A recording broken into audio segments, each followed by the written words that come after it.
Gamecast! Bolsa de valores, sem mimimi, é da Clear.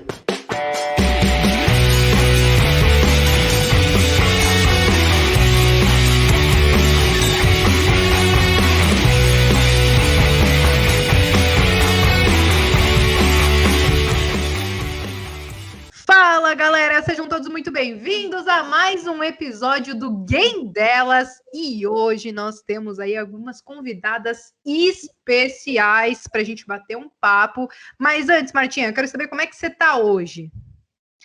Eu tô bem, Bê, especialmente empolgada com a primeira dupla que nós vamos conversar aqui no Game Delas de hoje. Agora, se você estiver me perguntando sobre o saldo das operações de hoje, eu prefiro não comentar, por favor. Poxa, Marta, vai ser toda vez isso, cara. Todo dia que a gente vai gravar algum episódio do Game Delas vai ter passagem bíblica. Você tá de sacanagem. Olha, o mercado ainda não fechou, né? Tá. Mas há uma chance de eu pedir ajuda para os anjos do céu. Eu quero saber que mercado que você vai operar de noite, porque a hora que a gente parar de gravar esse podcast, já vai ter fechado o pregão, minha querida. Vamos lá. É verdade. Minhas esperanças estão no Bitcoin. Brincadeira. Socorro. Bom, Martinha, se concentra na conversa, fecha a tela aí do computador, não olha mais nada, porque agora eu já quero trazer as nossas convidadas para esse nosso bate-papo. Mônica e Renata, do perfil no Instagram Investidoras Destemidas. Renata e Mônica, sejam muito bem-vindos. Bem-vindas, na realidade, né? E eu já quero pedir para... Vamos começar com a Mônica. Mônica, se apresenta para a galera, conta para a gente o que você faz, o que você come, da onde surgiu a ideia das Investidoras Destemidas. Oi, pessoal. Oi, Bel. Oi, Marta. É um prazer estar aqui com vocês. Eu sou da Bahia e comecei a fazer parte do grupo através, todas nós, na verdade, né? A gente criou o grupo pensando em presentear um analista que a gente seguia, e aí todo mundo foi empolgado nessa ideia, vamos fazer o grupo, criamos o grupo. E dentro desse grupo tinham várias meninas, e aí o aniversário passou, a gente fez o objetivo e começamos a ficar apegadas ao grupo, né? A galera foi criando laços lá, e aí falamos, vamos ficar aqui, vamos deixar esse grupo rolando e bola para frente. E aí, uma de nós conversando, e a gente foi surgindo várias ideias e vários nomes, e aí, de repente, a gente lembrou da estátua, né, da menina de Nova York, e a gente ficou, nossa, representa muita gente, somos muitas investidoras que não temos medo de tentar coisas novas, a gente opera tudo quanto é coisa, então vamos botar o nosso nome Investidoras Destemidas. Vamos fazer um Instagram?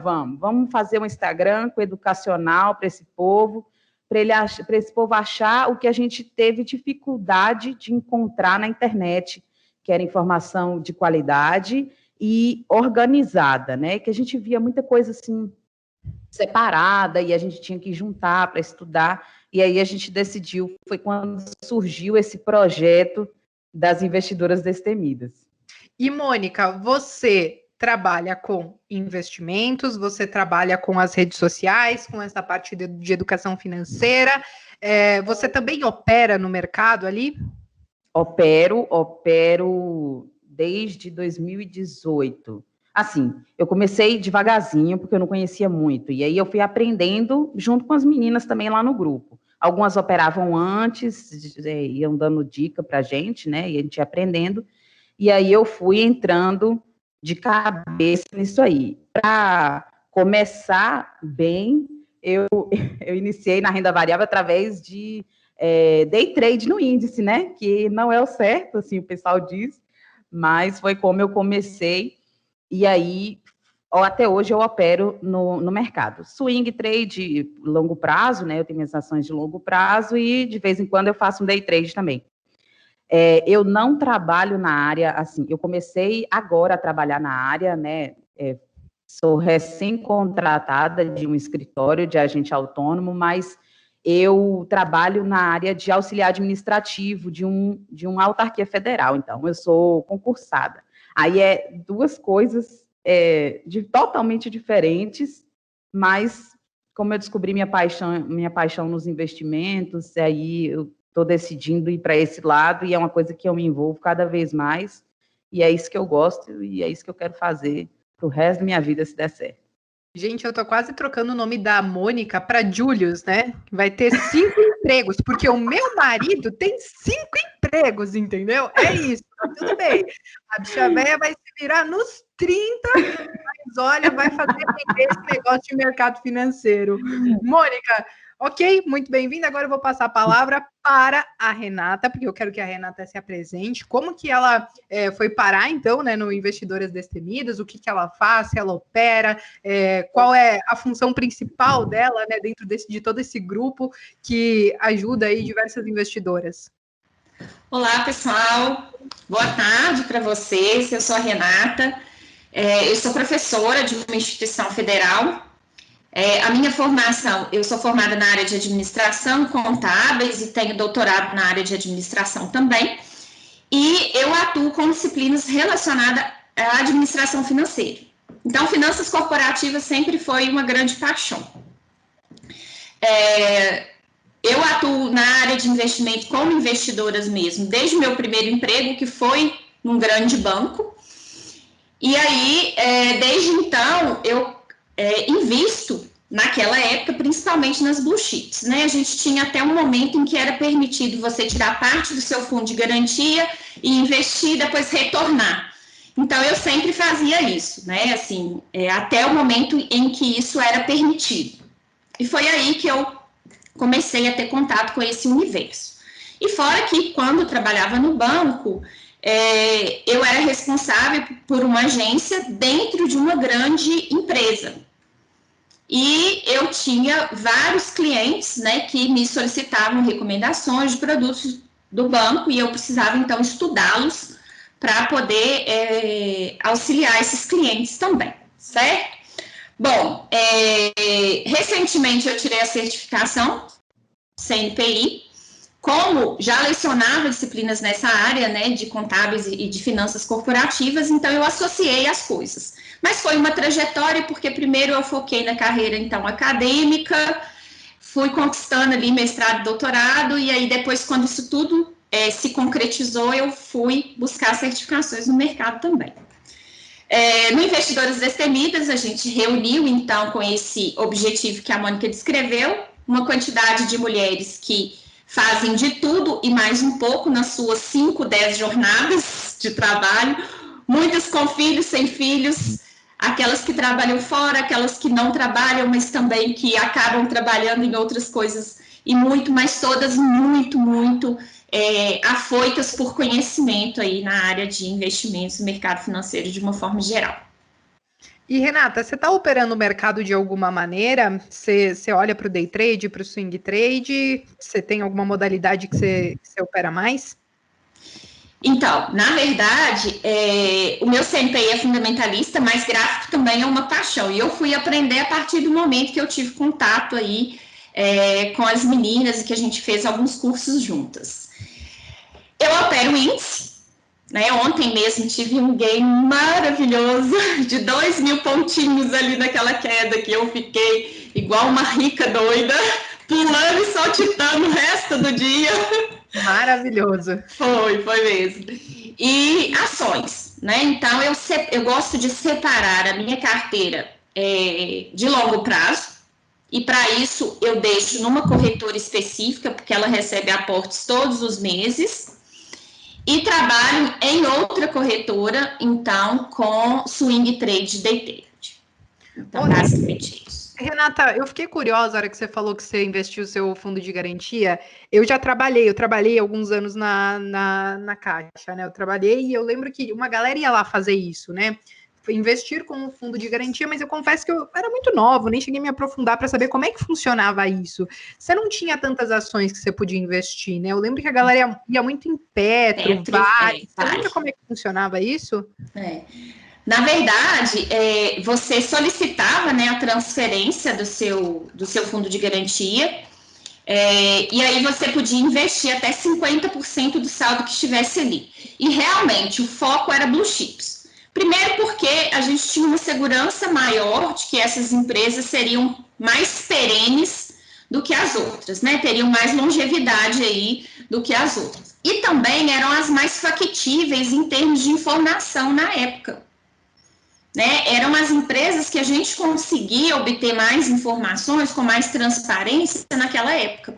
Hoje, claro, isso está muito mais evoluído, a gente consegue ter essas informações, isso está mais disponível, mas à época isso era um pouco mais restrito. Então, realmente era a escolha maior. Você já viu, Martinha? Já pensou se a gente pudesse pegar hoje nosso dinheirinho do fundo de garantia? Eu não tenho mais nada, né? Já tem muito tempo. Não sei nem o que eu tô querendo beliscar nesse assunto se tem 6, 7 anos que eu não vejo a cor do fundo de garantia. Mas seria maravilhoso investir ele, né? Seria, né? Seria. Eu estava escutando aqui as meninas conversando, né? Eu queria entender se elas se conheceram nesse grupo, se já se conheciam antes. E o legal aqui é que eu percebo que a Renata, ela tem o perfil diferente da Mônica, né? Tipo, a Renata mais fundamentalista, acho que a Mônica, ela é mais grafista, mais do risco ali de curto, né? Acho que a Renata tá mais para a praia da Bea e a Mônica tá mais alinhada comigo aqui. Eu acho muito legal quando a gente consegue alinhar essas duas coisas, né? Porque são duas escolas de análise que são complementares. E elas funcionam muito bem quando você consegue casar as duas, especialmente se você consegue juntar o timing delas. Então, eu queria que vocês me falassem como que foi o entrosamento aí de vocês, se vocês se conheceram dentro desse grupo, ou já se conheciam antes e formaram esse grupo juntas, e como que é trabalhar com esse perfil diferente, orientando as pessoas com perfis diferentes e com olhares diferentes que vocês têm entre vocês duas. A gente se conheceu no grupo, ninguém, de todas as meninas lá do grupo que somos hoje, nenhuma de nós se conhecia fora, né? A gente conversava ali uma hora ou outra, porque tinha um outro grupo que eram milhares de mulheres, mas a gente criou esse grupo e foi criando laços, e hoje é uma família enorme. A gente conversa assim como se tivesse encontrado e já morado junto até. É muito bacana. Mas nenhuma de nós se conhece pessoalmente. Eu, pelo menos, algumas meninas já se encontraram em São Paulo, em um evento que aconteceu aí há um tempo atrás, mas eu, por exemplo, nunca encontrei com as meninas, mas eu sou muito chegada, assim, então a gente está aqui conversando, se já tem um tempo a gente conversando, eu ajo como se fôssemos já conhecidas de tomar café junto e fofocar. Então, assim, hoje a gente tem um grupo como se nos conhecêssemos pessoalmente, mas, na verdade, ninguém ali se conhece pessoalmente, o que é muito bacana. E essa questão de ser separado, eu sou mais do gráfico, eu adoro ver o gráfico ali, às vezes eu passo horas olhando, eu tenho essa possibilidade no meu trabalho de conseguir ter um computador só para mexer com isso, então eu consigo conciliar as duas coisas. E aí, é minha paixão, eu gosto muito. Eu ia tirar o CNPI técnico, só que aí, como surgiu essa outra oportunidade para mim, eu resolvi adiar um pouquinho, mas esse ano, até o final do ano, com certeza ele sai. E aí, eu aprendo com Renata, a gente faz umas reuniões de vez em quando, e aí Renata e uma outra amiga nossa, Carol, que ela já é CNPI técnica, elas ensinam para a gente questão de fundamento, porque ela é profissional nisso aí, e eu entendo mais de gráfico. Então, ela acaba ensinando para a gente, dando aula para a gente de como olhar os fundamentos da empresa. É muito bacana isso. E no Instagram, a gente vai se dividindo, assim, quem se sentir mais confortável de falar de algum assunto, escreve o post, pesquisa, faz o post, e aí a gente vai se dividindo. Eu faço a arte, jogo, e outras pessoas fazem também. É um trabalho coletivo. Eu ia te perguntar isso, eu vejo ali no Instagram que vocês têm diversas postagens, vocês fazem algumas lives, e os conteúdos são os mais diversos, geralmente renda variável, mas eu vi que vocês falaram de opções com o Cabral, já falaram fala de ação, de tudo, né, contrato futuro e tal. Quantas pessoas tem por trás desse Instagram Investidoras Destemidas? Então, diga, Renata. Na verdade, nós somos 25 mulheres, né? Então, a gente divide as atribuições ali para não ficar sobrecarregado para nenhuma delas. Porque não é um perfil comercial, é um perfil educacional. Então, realmente, a gente vai dividindo conforme a afinidade de cada uma delas, inclusive as lives também a gente faz isso, né? A gente convida ou somos convidadas, e aí a gente busca aquelas meninas que têm o perfil, ou para o post, ou para conduzir ou participar daquela live. Então, assim que é feito, né? Nós somos um grupo de 25, cada uma tem um perfil, tem gente que opera tudo, tem gente que opera só dólar, tem gente que é musa das opções, que a gente tem, nós temos as rainhas dos micos, nós temos, né, a rainha dos fundamentos, nós temos as rainhas do fracionário, tem de tudo ali. Verdade. E deixa eu te perguntar, quando a gente fala, você falou um grupo de 25 mulheres, ali no Instagram você tem 5 ali meio que tocando, e quem está ouvindo a gente, com certeza tem uma mulherada ouvindo a gente, elas devem estar se perguntando, se eu quiser, eu consigo fazer parte desse grupo seleto das investidoras destemidas? Como que funciona isso? Então, o grupo em si do Telegram, ele é fechado, porque a gente já construiu, como eu disse, uma família, a gente construiu um laço ali, a gente fala da nossa vida pessoal, a maioria do tempo, com o mercado aberto, a gente conversa muito de mercado, mas nas outras horas a gente fala da nossa vida pessoal, manda foto da galera, da família, então assim, todo mundo se conhece como se fossem primas distantes, aquelas primas que moram em outras cidades. E aí o grupo é fechado por isso. Quem quer fazer parte, quem quer estar ali, conhecer, dar alguma sugestão, participar de algum jeito, é através do Instagram mesmo. Então, chamar no direct a gente sempre responde, dá alguma ideia, dá alguma sugestão, a gente sempre responde, e todo mundo que faz ali parte, que comenta, o grupo é direcionado para mulheres, né? Porque a gente sabe que hoje é mais fácil, não digo mais fácil, mas assim, é mais acessível aos homens certas informações. Muitas mulheres ficam acanhadas de perguntarem para outros homens por alguma questão, né, de se sentir meio envergonhada, não sei, e aí a gente tem essa abertura, tipo, somos mulheres, podem nos perguntar, nós vamos atrás da informação, se a gente não souber, se a gente souber, a gente ajuda, e aí todo mundo é considerado ali destemido. Comentou, eu quero ser, você é destemido também. O Cabral já é destemido, o Saravalli que fez live com a gente é destemido, é todo mundo destemido. Então é o grupo, todo mundo tá junto na parada. Você já ouviu falar de Najinarras? Só para começar, o cara que chegou a ter 7% das ações da Petrobras, 12% da Vale, fez a bolsa não abrir por um dia no Brasil e praticamente faliu a Bolsa de Valores do Rio de Janeiro. Não estamos falando do Thanos. O nome dele é Najinarras e nos próximos 2 minutos vamos contar como foi que ele, no maior estilo Doutor Estranho, achou uma brecha em 1 milhão de impossibilidades e com ela fez estrago no mercado financeiro.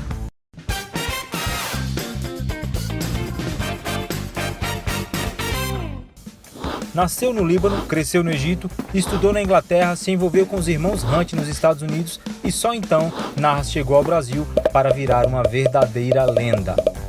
O que ele fazia era basicamente comprar opções de compras futuras, pegar dinheiro emprestado, usar esse dinheiro para comprar ações das empresas que ele comprou opções de compra, esperar a ação valorizar, exercer a opção de compra e faturar a diferença.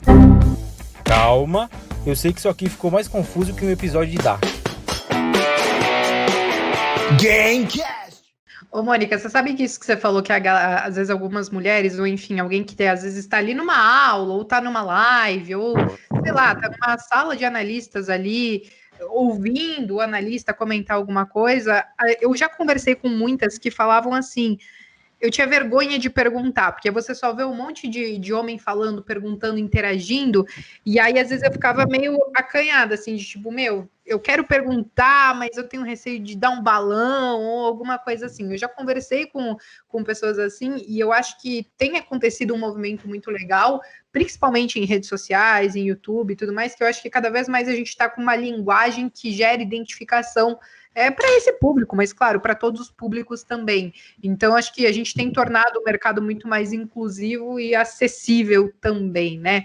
Agora, Renata, você falou que você foi para a parte de análise fundamentalista, né? E aí você falou também que manja de contabilidade, essas paradas assim. E aí, ali no Investidores Destemidos, eu não sei se vocês têm essa ideia e tudo mais, você já chegou a pensar em trabalhar com carteira recomendada, essas coisas assim, ou você não quer pisar nesse terreno, é uma responsa muito grande? Então, esse é um projeto até que a gente tem, sim, nós já temos ali, né? Se a gente for olhar, a gente já pode ter uma carteira plena, porque nós temos uma CNPI técnico e uma fundamentalista no grupo.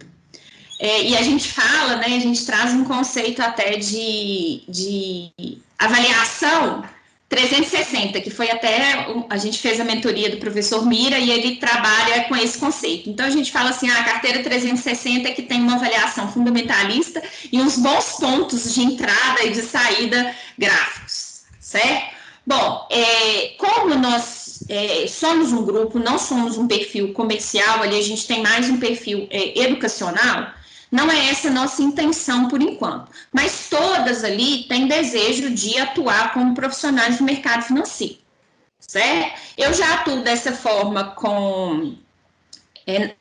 no perfil educacional, né, como profissional da educação, dando aula em cursos superiores, e também agora quero me projetar aí na consultoria mais pessoal, né, onde eu possa conduzir ali todo um aprendizado até a pessoa realmente se enxergar ali, construindo seus investimentos. Mas aí nós temos a Mônica que está indo para a corretora, temos outras que estão em processo de certificação, que também tem esse desejo. Nós já temos uma das meninas, que é a Carol, que já faz aí parte de uma casa de análise, e também, né, tá como CNPI de uma corretora. Então, a gente está vendo que isso também está nos abrindo oportunidades, né? Então, a gente está se empoderando dessas oportunidades no momento aí. Pois é importante que você falou um pouquinho dessas carreiras, porque eu tenho visto muitas pessoas perguntarem isso, né? Poxa, o que eu preciso para me tornar um agente autônomo? O que eu preciso para me tornar analista? E pelo que você falou, as meninas ali do grupo, pelo menos boa parte, elas estão buscando isso também. Eu queria direcionar essa pergunta para a Mônica. Mônica, o que precisa para uma pessoa se tornar um agente autônomo? O que você precisa estudar? Que prova você precisa fazer? Qual é a função de um agente autônomo, né? O que ele vai trabalhar? Enfim, você consegue dar uma palhinha para a gente sobre isso? O agente autônomo de investimento, ele tem que fazer uma prova que é da Ancor, né? Quem aplica é a FGC, mas é da Ancor, e ele estuda basicamente o mercado de capitais, assim. Primeiro, tem vários assuntos lá, né, que eles colocam no edital, e aí você vai buscar esses assuntos. Basicamente é sobre a função de agente autônomo, a lei, né, que se aplica aos agentes, mercado de capitais, derivativos, como que funciona, mercado primário, secundário, bolsas, enfim, produtos de renda fixa também.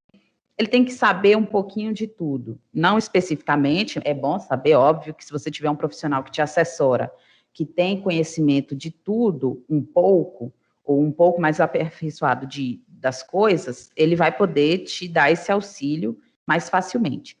E aí, você tem que fazer uma prova, e aí se você for aprovado nessa prova, com mínimo de 70% e 50% em algumas categorias específicas, você consegue ter esse título de agente autônomo de investimento. E aí você pode buscar trabalhar sozinho, ter uma carteira de clientes sozinho, ou você pode se vincular a alguma corretora e ter também carteiras de clientes. Principalmente o agente autônomo, ele vai assessorar o cliente, né? Ele não pode recomendar ativos, tipo, compra Petro, compra Vale, ele não pode falar isso, né? Ele só pode dizer, olha, busca a melhor alternativa para você quer, aí o cliente chega dizendo que quer comprar ativo X, ativo Y, ele vai ajudar, se tiver algum problema no operacional ali, de enviar a ordem, fazer essas coisas operacionais, o agente ajuda, ele é como se fosse um gerente de banco 2.0, né, que o pessoal fala. Ele vai assessorar o cliente, dando ali algumas ajudas de informações que talvez o cliente ache difícil encontrar sozinho. Então, o agente vai levar esse cliente na mão, o bom agente, né? Ele vai levar o cliente na mão e assessorar o cliente do jeito que ele precisa. Aí cada escritório tem sua filosofia, né? E você, como uma pessoa que procura trabalhar no mercado financeiro, tem que buscar, eu acredito nessa filosofia, de você buscar um escritório, um lugar que tem as ideias parecidas com as suas, para não ter conflito, né, de você ficar ali, poxa, eu não estou sendo feliz, que eu estou fazendo coisas que eu não gostaria de receber. Eu sempre tenho esse pensamento, fazer com o outro o que eu gostaria que fosse feito comigo. Foi uma das coisas que a gente pensou no perfil também, e foi isso. Vamos deixar aqui conhecimento que a gente gostaria de ter tido, recebido de graça através da internet. E aí a gente criou o perfil nessa ideia mesmo. É basicamente isso. Muito legal. E assim, essa questão de ser o agente autônomo que você comentou, eu acho muito bacana, eu acho muito bonito, porque o agente autônomo de coração, ele tem isso para si, né? Que ele fica desencorajado de oferecer alguma coisa para o cliente por exemplo, ele consegue. Os agentes autônomos, pessoal, eles são certificados, tá? A Mônica acabou de explicar que você precisa fazer uma prova para se certificar, então você tem que conhecer produto, você tem que saber cenário, entender você precisa conhecer os produtos do mercado financeiro para adaptar melhor a necessidade do seu cliente. Então, se você tem um cliente de perfil agressivo, você vai buscar produtos financeiros que tenham a ver com aquele perfil. Se o teu cliente é conservador, você não vai enfiar o cliente para girar dólar, por exemplo. Então, o agente autônomo, ele tem muito conhecimento técnico. Então, ele tem condições, por exemplo, de avaliar um produto, se aquilo combina ou não com o seu cliente. Embora aquilo, cada agente autônomo também tem o seu próprio perfil, ele consegue avaliar o bom agente autônomo, né, como a Mônica comentou ali, ele consegue avaliar, por exemplo, um produto e falar, se eu fosse esse cliente, eu gostaria de receber isso ou não gostaria de receber isso. Acho que isso aí faz toda a diferença no atendimento. Eu acho que é esse propósito dentro do agente autônomo que faz o cliente se sentir seguro na hora de investir, né? Porque a gente parte do princípio que o agente autônomo, vamos falar, eu no lugar de cliente, tá? Vamos supor, eu faço outra coisa da minha vida, eu tenho outra fonte de renda, eu não tenho tempo ou não tenho interesse suficiente para entrar no mercado financeiro, para atuar como participante, agente do mercado financeiro, eu vou lá e confio o meu patrimônio, o meu dinheiro, para um agente autônomo para que ele adapte a mim os produtos que ele conhece. Então, é uma carreira completamente diferente, por exemplo, do que a Renata escolheu, que é o CNPI, né, Renata? Eu também tirei o CNPI faz pouco tempo, e a gente sabe que é uma atuação completamente diferente. Ser agente autônomo é muito diferente de ser analista, que é muito diferente de ser trader na pessoa física. Então, são caminhos diferentes dentro do mesmo universo, né, atuações muito diferentes. Então, só para vocês terem uma ideia de como o mercado financeiro é gigantesco, e tem para todo tipo de perfil e para todo tipo de vontade de atuação. É verdade.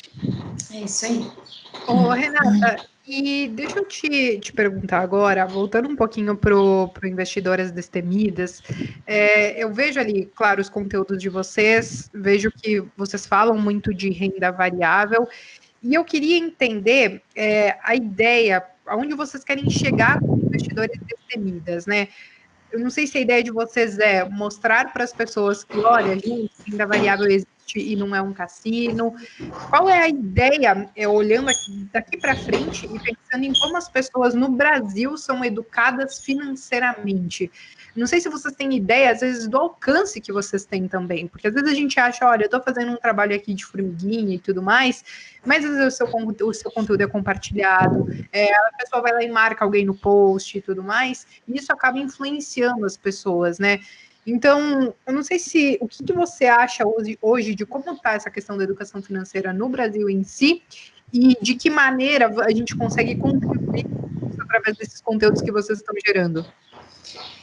Então, o que eu percebo? O perfil, ele cresceu muito, até para além do que a gente imaginava, e de uma forma muito, muito rápida, né? Foi extremamente rápido o crescimento do perfil. E aí a gente começou a fazer alguns convites, né, para lives, e a coisa foi acontecendo. Então, primeiro foi um grande susto, né? A gente ter recebido aceites das pessoas para poder, de quem já era, né, youtuber ou algum tipo de influencers nessa área. Então, foi um grande susto quando a gente recebeu o primeiro aceite. A gente, opa, esse negócio aqui tá dando certo. E aí, a gente sempre com aquela ideia de levar informação de qualidade com pessoas que realmente têm um perfil, né, responsável, que gera credibilidade. Então, a gente sempre buscou isso, né? Recomendar, a gente tem lá o dia que a gente recomenda um livro, um perfil. Então, a gente sempre buscou essas pessoas que fossem na linha daquilo que a gente também né? Por valor que a gente é. Então, a gente sempre buscou isso. E teve esse crescimento sistêmico do perfil, e a gente sempre buscando esse cunho educacional. Para longo prazo, o que eu estou percebendo hoje é o seguinte, que a gente está se sustentando, né, nessa área aí do marketing digital, de trabalhar conteúdos. A gente quer agora começar a pular para o YouTube, que a gente ainda não está de uma forma orgânica ainda. Então, a gente quer crescer agora, fornecendo conteúdos, mini aulas lá no YouTube, essa é a nossa proposta. E para isso, o que a gente está fazendo? Nós estamos abrindo sala de aulas para discutir entre nós, né, para avançar na questão da aprendizagem, sobre conteúdos ligados a informações e práticas dentro do mercado financeiro. Então, a gente está nesse momento ainda de se especializar, de aprofundar, para depois caminhar para o YouTube, né, para poder fornecer aí mini aulas para as pessoas também terem esse conteúdo lá. E a nossa proposta é sempre ter uma trajetória assim, de conhecimento que a pessoa possa percorrer. Porque a gente observa que tem muita informação solta na internet. Se você procurar um determinado assunto por palavra-chave, você tem. Mas a gente teve muita dificuldade para poder traçar ali um caminho a percorrer, até a gente chegar no nível de conhecimento que a gente tem hoje. Então, é essa a nossa proposta, né? A gente continuar amadurecendo o perfil, continuar nos especializando e aprofundando o conhecimento que a gente tem. Então, a gente está nesse momento ainda de aprendizagem, e daqui a um tempo a gente caminhar para o YouTube, e quando chegar lá, a gente decidir os próximos passos. Mas eu vou tentar simplificar para você. Imagina que ia rolar um show de uma banda que estava bombando na época, sei lá, os Menudos. Se você não é dos anos 80, é tipo uma banda K-pop, mas com aquela pegada latina. O ingresso inicial do show custa R$100, mas o Narras comprou um vale que dá a ele o direito de comprar esse ingresso 30 dias depois por R$150. Aí ele vai ao banco, pega o empréstimo e compra um monte de ingresso. Com a procura alta, o preço começa a subir. Com os ingressos sendo comprados e o preço subindo, a galera começa a pensar: meu Deus, vai ser o show do século e eu vou perder. Vou comprar logo enquanto não aumenta mais. Mas isso faz aumentar ainda mais. Resultado, 30 dias depois, o ingresso está valendo 500 pilas. O Narras exerce o direito dele, compra por 150 e vende a 500. Aí você me pergunta, e vale a pena? Se vale, com o lucro dava para ele comprar todas as barras de ouro do Silvio Santos, que valem mais que dinheiro. Eu acho que é muito importante a gente estar em multiplataformas, porque o jeito de consumir das pessoas vai mudando, né? A gente pegou a pandemia, cara, foi uma enxurrada de live. Então a galera tava mais em casa, tava querendo consumir conteúdo, todo mundo assistia a live e tudo mais. Ah, mas aí, sei lá, dei uma chapada na live, não tô mais tanto afim, mas pô, eu quero consumir um vídeo a hora que eu quiser, então eu vou lá pro YouTube, e ao mesmo tempo acho que eu só quero ler um negocinho, então eu vou olhar lá um post no Instagram. Acho que isso é muito importante, é um movimento bem relevante que está acontecendo nessa questão do mundo de educação financeira, porque a gente consegue expandir cada vez mais, né, e atingir às vezes pessoas que não olhavam dessa maneira para o mercado. A gente está vendo o número de CPFs na nossa Bolsa de Valores crescer, e a nossa Bolsa de Valores dobrar, triplicar de tamanho aí nos últimos anos, né. Agora, uma coisa que eu fico um tanto quanto assim, chateada, mas eu acho que isso um dia vai mudar. E eu não sei se vocês compartilham, talvez, esse mesmo pensamento. A Renata, ela, né, leciona principalmente no ensino superior, mas eu acho que hoje falta muito, principalmente para o brasileiro, uma base de educação financeira nas escolas. Sim. E a gente não tem isso hoje nas escolas, né, Mônica? É complicado, assim, infelizmente nós somos treinados a não buscar a informação de um jeito mais do caminho mais difícil. Vou explicar. Tudo hoje é imediato, né? A internet faz isso. Isso facilita em certas formas e dificulta em outras, porque às vezes a pessoa quer a resposta pronta para o caso dela específico, na mesma hora que ela pede. E aí você fala, ó, dá uma lida, às vezes acontece assim, né, do pessoal chamar no direct e tal, ó, dá uma lida no post e tal, assim, a gente explica. Aí a pessoa fala, tá bom, mas assim, a gente tem certeza que a pessoa não foi lá clicar na porcaria do botão, tipo, a gente fica, meu Deus do céu, essa pessoa tem preguiça, o pessoal tem muita preguiça de estudar, porque assim, estudar dá trabalho, a gente sabe. Então, é complicado, porque se a gente fosse treinado desde a escola, do início, para buscar esse tipo de informação, ter ali que existem coisas além da poupança, por exemplo, antes de entrar nesse mundo, eu achava que só poupança, eu falava assim, bolsa de valores, eu falava, bolsa de valores é coisa de rico. Eu achava que não dava para ter acesso à bolsa de valores uma pessoa física normal, comum. E aí, se isso fosse incentivado desde a escola, pequenas, crianças sabem poupar e sabem que existem coisas além da poupança, do jeito que a gente conhece, muita coisa seria diferente. Seríamos treinados, o ser humano é treinado, assim, a gente treina os cachorros, mas nós somos como cachorros, né? Porque a gente aprende as coisas, a gente aprende como que a gente come, a gente aprende a andar, a gente aprende a falar, tudo leva tempo, o aprendizado de qualidade, ele leva tempo, mas hoje as pessoas às vezes não querem gastar esse tempo aprendendo, elas querem receber os frutos logo sem plantar a semente, aí é complicado. Cara, isso é muito doido que você falou, porque eu vejo assim, a gente se rasga para gerar conteúdo, para ensinar as pessoas a pescar. Eu vou te ensinar a pescar, entendeu? Eu quero te mostrar como você vai fazer isso. Só que eu vejo que quando você gera um conteúdo onde você entrega o peixe, esse conteúdo vai muito melhor do que te ensina a pescar. Só que você dá o peixe, você não cria a independência da pessoa para lá no futuro ela conseguir tomar as próprias decisões e tudo mais. E é isso que me preocupa, porque você entra lá no Instagram de vocês, cara, uma porrada de conteúdo bom sobre os mais diversos assuntos. E aí, às vezes, a pessoa chegou hoje no perfil, ela olhou os últimos 2 posts, ela não desce a barrinha de rolagem para ver se já falaram de tal coisa, e vai lá no direct. Podia falar de tal coisa? Mano, eu já falei. Tá lá. Custava, só não ter um tiquitinho de preguiça, rolar a barriga um pouquinho para baixo para você começar a explorar aquele conteúdo. O dedo é travado, não sobe, né? Não desce.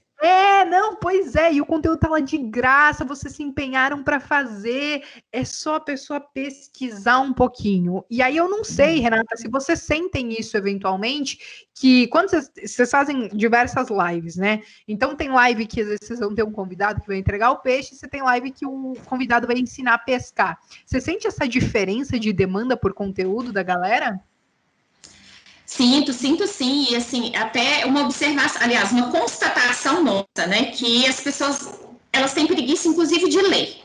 Se você constrói ali um post do tipo, arrasta aqui, a maioria fica só no arrasta aqui.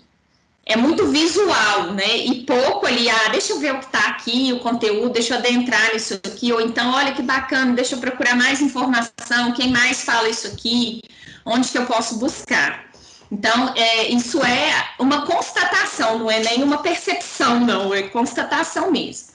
E voltando um pouquinho no que você falou, né, da relação das pessoas com a educação financeira, como que isso não está muito estabelecido, principalmente dentro ainda do ensino médio,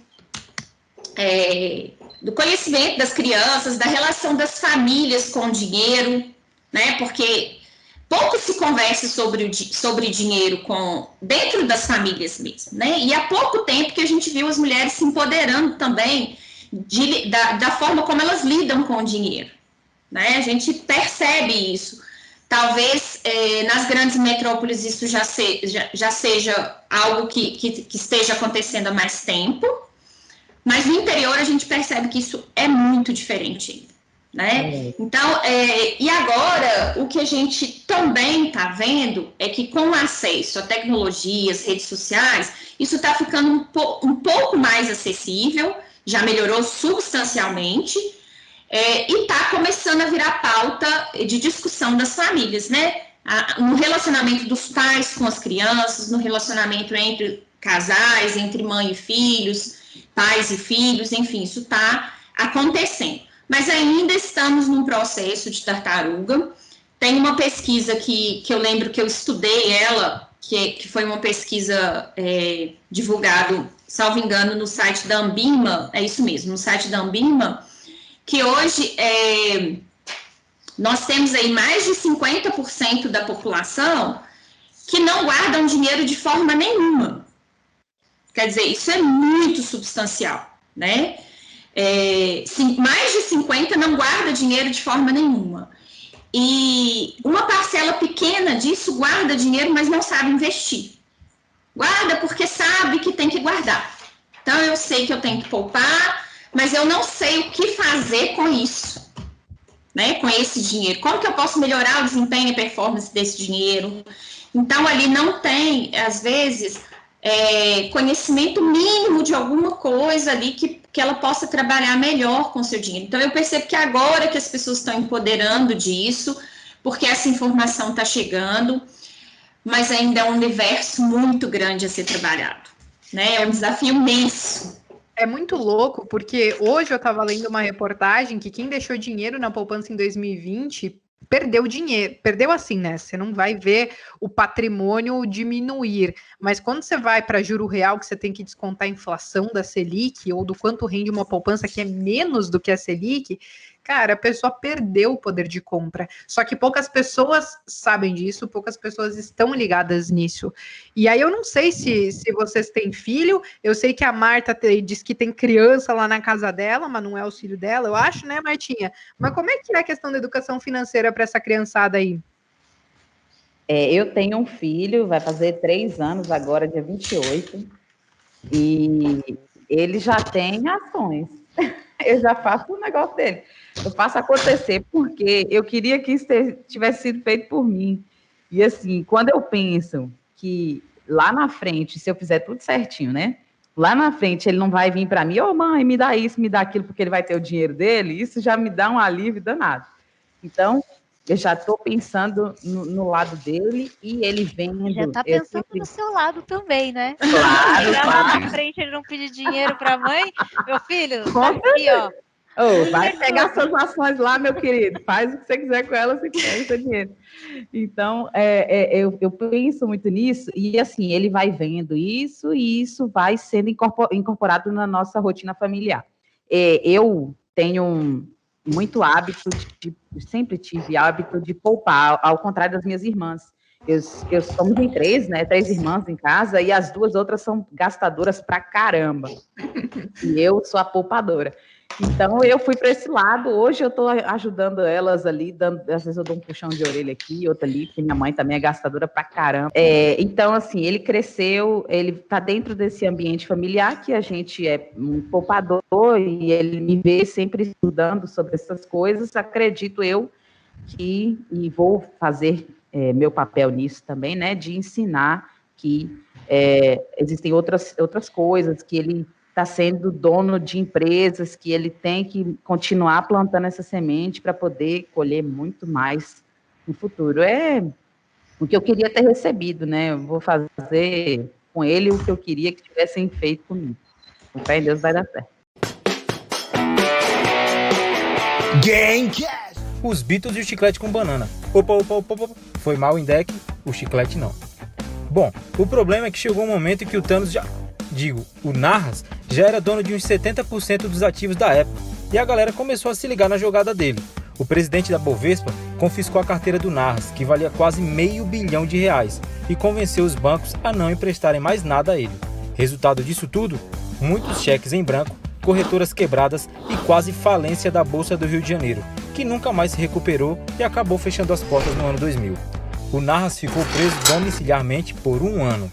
Até hoje, ele diz que foi vítima de um golpe do então presidente da Bolsa de São Paulo e que, se não fosse isso, hoje seria o homem mais rico da América Latina. Gamecast. Eu tenho uma perguntinha aqui para vocês, é mais na parte prática agora aqui da atuação mesmo de vocês dentro do que vocês escolheram fazer. Considerando a Mônica que é a parte mais técnica e a Renata na fundamentalista. Só puxando o gancho um pouquinho mais para trás, realmente é uma constatação. As pessoas não têm o hábito de ler nada do que está em volta delas. Eu digo isso, gente, porque eu estagiei no Poupa Tempo em 99, 2000, essa época. E no Poupa Tempo existem painéis luminosos que piscam e apitam. E ainda assim as pessoas ficavam perdidas. É sério, eu ficava impressionada. Eu falava, meu Deus, o painel grita. Ele faz barulho, ele pisca o número vermelho. O painel não é pequeno. E assim, você tá com a senha na mão, é só você olhar em volta. Isso é muito real. Assim, a gente precisa trabalhar um pouco essa questão. Eu não sei se em todas as nações são assim, mas eu penso que é uma questão cultural. Primeiro, a gente só olha o que está imediatamente na nossa frente. Então, eu acho que isso tem a ver também com o sentimento imediatista de querer ganhar dinheiro no curto prazo. Acho que a Mônica percebe mais isso no contato, se ela for, principalmente, conversar com quem está iniciando no trade. Não é raro eu receber perguntas no direct do meu Instagram do tipo... Tenho R$500, dá para fazer 1.500. Tenho R$5.000, dá para eu parar de trabalhar e viver só de trade. Então, assim, mas assim, é triste isso, na verdade. Assim, eu dou risada ali na hora, mas é triste, porque o que a gente percebe? Que as pessoas não sabem fazer a conta básica, é matemática básica. É soma e subtração. Até entender a questão que a Bea falou, do investimento na poupança, se a pessoa tivesse uma noção, prestasse atenção na escola, mas no colegial que eles falam sobre isso, né? Eu não sei mais se é colegial que fala também, porque já faz tempo, eu sei que mudou o esquema de como é que separa os grupos aí da... Marta do céu. Médio. Marta, você fala como se você tivesse 50 anos, velho. Relaxa aí, você não é tão velho assim. Não, mas eu não entendo direito como é que tá essa coisa, porque na minha época era assim, era primário, depois você tinha o ginásio, depois colegial e faculdade. Agora eu não sei, parece que vai até 9ª série, para mim era até 8ª. Eu ia dizer, ninguém nesse episódio fez 9ª série, com certeza. Então tá bom. Então tá todo mundo aqui. Então, assim, eu queria entender como é que vocês orientam as pessoas nesse comecinho. A Renata falando de fundamento e a Mônica falando da parte técnica, porque eu já tenho aquela... Sabe aquelas perguntas frequentes? Você já meio que sabe o que você vai falar e tal e tudo. Agora, vocês têm um grupo ali de mulheres com vocês, eu também tenho, aliás, a história é bem parecida, tá? E como o grupo é fechado, a gente percebe que o nível técnico das mulheres ali vai subindo junto conforme o tempo vai passando, né? Então, assim, no meu grupo, pelo menos, eu não tenho ninguém que não saiba o que é suporte de resistência, pivô, média móvel, essas coisas básicas para analista técnico. E no fundamentalista, embora eu não seja fundamentalista, tem gente lá no grupo, tem mulheres lá no grupo que gostam mais de seguir essa linha e elas estudam mais essa linha e tudo bem, elas são boas no que fazem e tudo bem. Então, assim, ali no meu grupo eu não tenho ninguém no nível básico fundamental. Acredito que vocês também não. Mas como é que vocês seguem a orientação na parte técnica dentro da especialidade de vocês? A Renata orientando sobre fundamento, o que você fala para a pessoa o básico, para quem quer entender? E a Mônica, como é que ela orienta a pessoa na parte gráfica, técnica, o básico do que a pessoa precisa aprender, considerando o mundo perfeito de que ela não vai ser preguiçosa e ela vai estudar? Então, o que geralmente eu conduzo, né, nessa análise, eu falo o seguinte, olha, é aquela frase clássica, né? A gente realmente precisa conhecer naquilo que você vai investir. Ninguém deveria, no mundo imaginário, no mundo perfeito, investir, abrir um negócio que ele não estudou, que ele não conhece, que ele não minimamente pesquisou mercado, pesquisou nível de concorrência, qual o melhor produto que ele vai oferecer. Isso também os seus investimentos. Eu vejo os meus investimentos como um negócio. Então, eu preciso aprofundar para onde o meu dinheiro está indo e onde eu vou colocar esse dinheiro, quais serão os produtos que eu vou colocar. Então, eu preciso aprofundar nisso porque eu quero um resultado bom. Então, a primeira coisa que eu falo é o seguinte: quer saber quais são boas empresas que se adequam ao seu perfil, que atendem os seus propósitos? Então, você precisa conhecer quais são esses produtos e quais são essas empresas. Então, a regra número 1 é essa: estudar. Ah, mas é muita informação, é muito conceito que eu não sei ainda, que eu não tive base, não sou formada em administração, contabilidade, economia. Mas tem um monte de gente que também não é formado, que está no mercado, que se deu bem, que chegou lá. Então, isso é muito bacana e eu acho que é ali, né, um exemplo, é um espelho para a gente também se basear. Então, eu falo o seguinte: primeira coisa é estudar. Olha, a empresa que você pretende investir ou o produto, você conhece? Você tem onde buscar informação sobre? Tem alguém da sua confiança que pode aí te ajudar, te auxiliar? Você tem condições de buscar uma opinião profissional? Então, eu acho que o caminho é por aí. Então, primeiro, eu não tenho tempo de estudar as empresas, eu não tenho tempo de aprender sobre esses conceitos. Então, o caminho procura uma ajuda profissional de alguém que realmente possa te auxiliar nesse percurso, nessa trajetória. Não, eu quero me empoderar dos meus investimentos, eu quero conhecer para construir a minha carteira, para fazer aquilo que vai de encontro aos meus objetivos. Então, tem que estudar. Então, a gente precisa ir na empresa, aprender a entender os resultados das empresas, ver, né, no RI da empresa como que está constituída a governança dessa empresa, quem são as pessoas que realmente, numa linguagem muito simples, decidem as coisas da empresa, né, os projetos, para onde que o dinheiro da empresa vai. Então, quem são essas pessoas?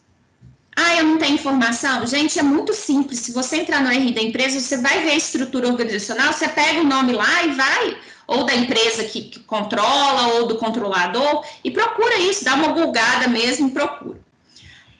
Nós temos várias ferramentas hoje disponíveis, né, com vários dados já condensados, que a gente não precisa mais pegar uma demonstração e ficar fazendo cálculo, né, gratuitas, como, por exemplo, o Fundamentos Status Invest, só que não adianta nada também ter aquilo tudo e eu não saber o que aqueles números dizem. Então, eu acho que, num segundo momento, é aprender o que aqueles números dizem. E a gente também já tem muita informação, muito conteúdo traduzido numa linguagem, num português factível, eu diria assim, né? Para que as pessoas possam realmente aprender sobre isso.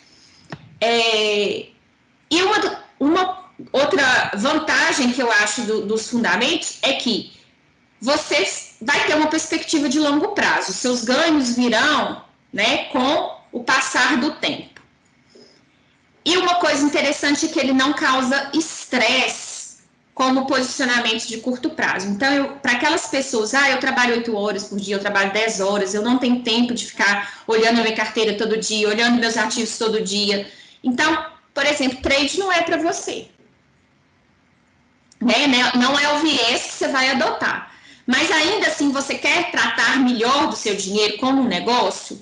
Então, vamos para a área, né, fundamentalista, para posições de longo prazo, de prazos maiores, que vai te trazer essa paz e essa tranquilidade. Você não precisa ficar abrindo plataforma todo dia. Você pode abrir uma vez por semana, uma vez por mês. Você pode acompanhar os seus resultados de uma forma mais tranquila e de maneira que te traz paz. É o que eu falo muito para as pessoas, né? Diferente, por exemplo, do que a Mônica vai dizer, né, que é um outro viés, que é uma outra vertente, um outro perfil. Então, acho que por aí, transita por aí. Só antes da Mônica falar, eu estou admirando aqui a paz que a Renata está falando, porque ela está falando, longo prazo, um negócio mais de paz. Eu tenho aqui quase absoluta certeza que ela não tem IRB, não tem Cielo na carteira. Também não tinha Petrobras quando ela saiu dos 40 e chegou a valer R$4, né? Quando foi descoberto toda aquela parada lá da corrupção dentro dela. Eu tô admirando a paz da Renata nesse momento, que eu confesso que eu já tive umas cacaiadas na carteira que, olha, vou te dizer, haja estômago, viu? Na verdade, eu tenho algumas small caps, né, que eu falo que são as pimentinhas da minha carteira. Mas realmente, eu não tenho IRB, eu não tenho Cogna, eu não tenho nada disso. Tem isso ainda. Tinha até esquecido de Cogna, ela foi emblemática em 2020. Socorro! Mas e como é que é do lado daí, Mônica? Então, acho que essa primeira orientação que a Renata disse de estudar é a primeira que a gente sempre tenta, né? A gente sempre apela por esse lado. Não, meu filho, estuda. Vai ver alguma coisa, vai buscar o conhecimento, que é o melhor jeito de você conseguir prosperar. Mas se a pessoa quiser, me dá uma dica aí do que eu começo a fazer. Eu acho que do jeito que eu fiz, buscar informação de qualidade em outros lugares. Então, eu busquei informação de qualidade no YouTube, por exemplo, que tem muita gente. Você mesmo é uma delas, Pia. Então, assim, você fala do fundamento e tal, você explica ali num jeito muito fácil de entender, a pessoa que está te vendo consegue entender basicamente do que é a situação que está acontecendo na empresa. Então, tem muita gente grafista boa nisso também, com didática boa.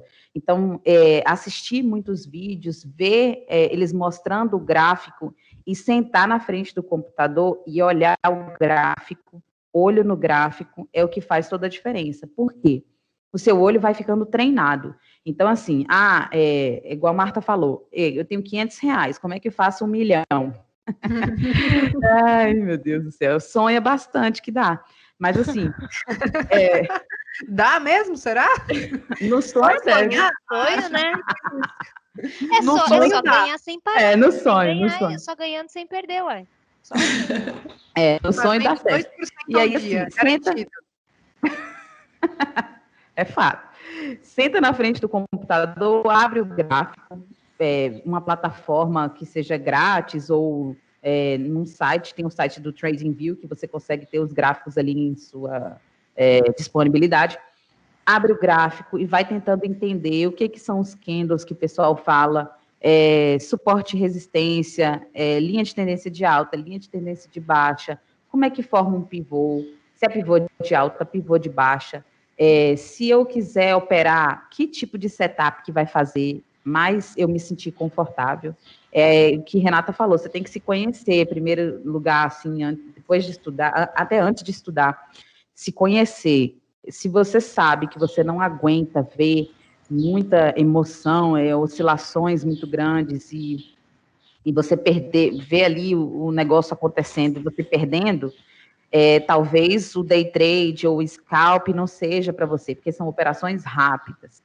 Talvez você tenha que ir mais para o swing trade, que é uma operação mais demorada, a tomada de decisão não precisa ser tão rápida. Porque o trader é uma profissão de alta performance, né? Se a gente for pensar do jeito certo que tem que ser, você tem que ser um profissional de alta performance. Você tem que estudar muito antes de abrir a tela, você abre a tela, você tem que ter muita percepção de muitas coisas ao mesmo tempo.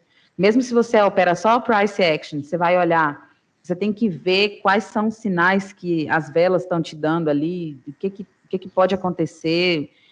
Não é uma previsão, né, porque você não está lendo o futuro, mas você tem que estar preparado para todos os cenários. Então, o ideal é você sentar e olhar. Bota o seu analista favorito lá no YouTube, bota seu computador do lado, vê o que ele está enxergando, o que ele está mostrando, tenta enxergar no gráfico, vai traçando. Você quer operar para testar o seu setup que você inventou, ou que você quer testar um setup que você conheceu, que você aprendeu, pega o simulador que hoje em dia tem aí, de graça em vários lugares, é a melhor coisa que teve, vai treinando no simulador até você pegar uma constância, e aí quando você estiver constante no simulador, ganhando dinheiro mesmo no simulador, aí pode ser a hora de você tentar entrar na real e ver como que o seu emocional vai ser na real, porque o emocional, quando você está treinado no simulador, às vezes ali você já está controlado, e quando você vai para a real a primeira vez, começa a taquicardia, sua mão sua, o mouse escorrega, você não consegue segurar as teclas, porque é muito nervoso na hora do pega para capar. Então, vai treinando, faz um real ali, não deu certo? Pô, fiquei muito nervoso. Puta merda, meu coração acelerou, eu achei que eu ia morrer. Volta pro simulador, recupera esse psicológico aí. Porque a gente sabe que, quem é trader sabe que 90% psicológico e 10% ali é o conhecimento aplicado. E quem sabe, sabe, vai e faz. Mas o psicológico de você segurar, o trem tá caindo, você tá vendo, meu Deus, não vai dar certo. Não, calma, respira, vai tomar uma água, que depois, quando você voltar, deu certo. Já aconteceu o trade meu assim. Eu saí, ter que ir para uma reunião, quando eu voltar, porra, velho, ganhei. Alguém aqui, a tela tá verde, que massa e tal. Então, gente, como é que a pessoa vai para a reunião e consegue deixar a operação aberta e se concentrar na reunião? Para mim, meu Deus do céu, gente, que loucura isso. Mas às vezes, assim, nem sempre eu fico concentrada totalmente na reunião. Fico, meu Deus, o que será que deu aqui?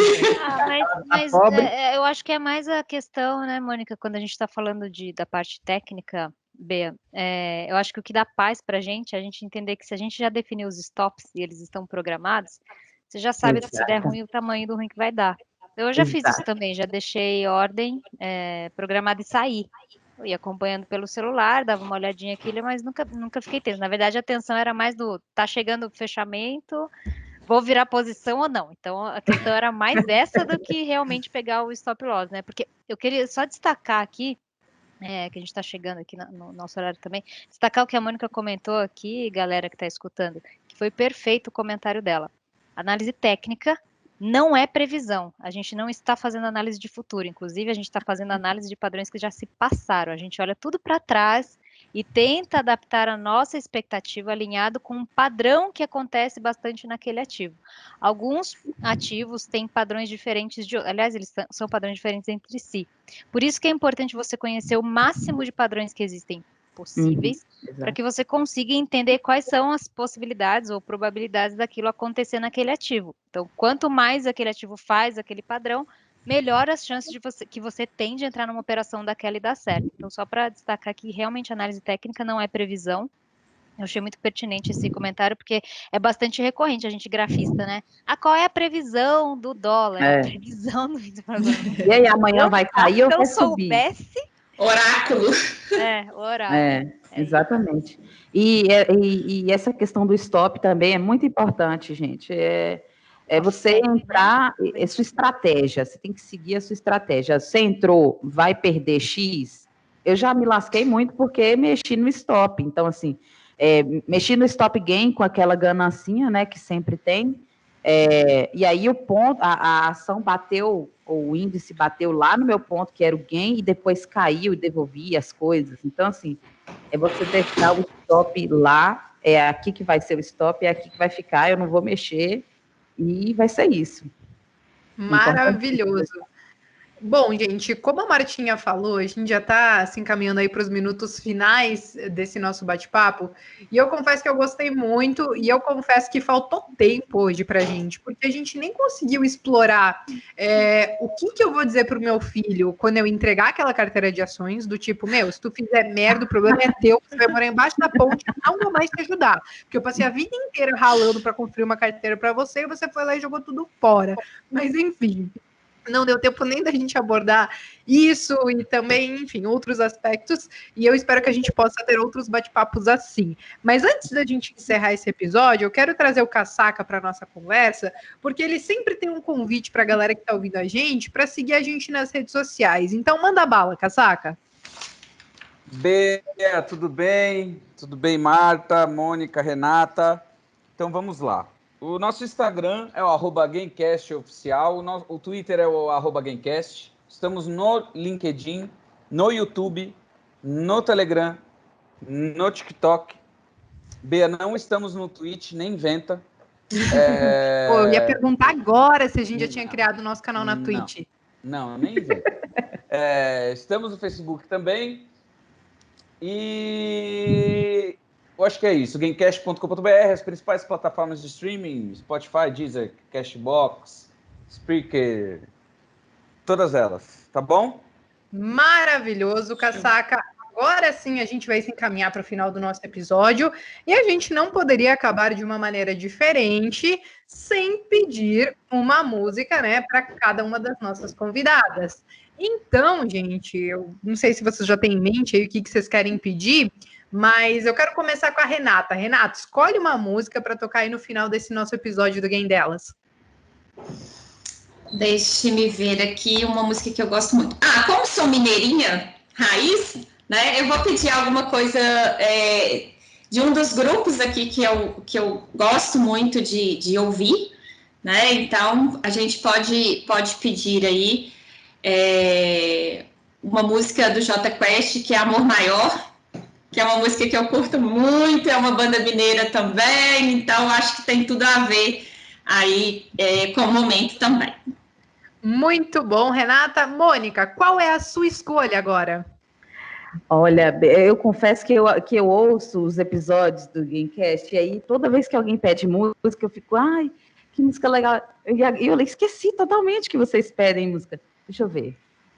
Ai, meu Deus, será que eu sigo a onda da Renata e vou uma baiana, um axézão? Faz isso porque o Betinho vai ficar feliz. Pode escolher uma se quiser. Vai que vai, amor. Eu sei que tem um que não gosta de axé, mas deixa eu ver. Ai, meu Deus. Gente. Caraca, não sei, velho. Escolhe um axé, gente. Escolhe qualquer axé aí que vai dar certo. Representantes da música baiana sensacionais, hein, Mônica? Vamos lá. Escolhe uma. Pega uma da Ivete, que é a rainha da Bahia, então, mas uma específica, não sei. Pega algumas de poeira, bota poeira de Ivete Sangalo, que é botar poeira e fazer as coisas. Sacudir. Sim. Boa, Mônica. E assim a gente encerra mais um episódio do Game Delas. Meninas, muito obrigada pela presença de vocês hoje, por esse bate-papo maravilhoso. Pessoal, sigam as investidoras destemidas lá no Instagram também. E é isso, gente. Até mais. Obrigada, pessoal, pela participação. Vocês estão nos ouvindo. Obrigada, Casaca, Bea. Renata, Mônica, foi um prazer conhecê-las e conversar com vocês. Até o próximo episódio, pessoal. Um abraço. Igualmente, gente. Brigadão. Pessoal, muito obrigada. Agradecendo aí em nome de todas as investidoras destemidas por esse convite maravilhoso. Vocês são ótimas, a gente segue vocês. Adoramos o conteúdo que vocês fornecem, isso é demais. E muito obrigada por esse convite. E o papo foi ótimo, estamos à disposição para mais conversas aí. Tchau. Até mais. Gamecast, Bolsa de Valores, sem mimimi, é da Clear.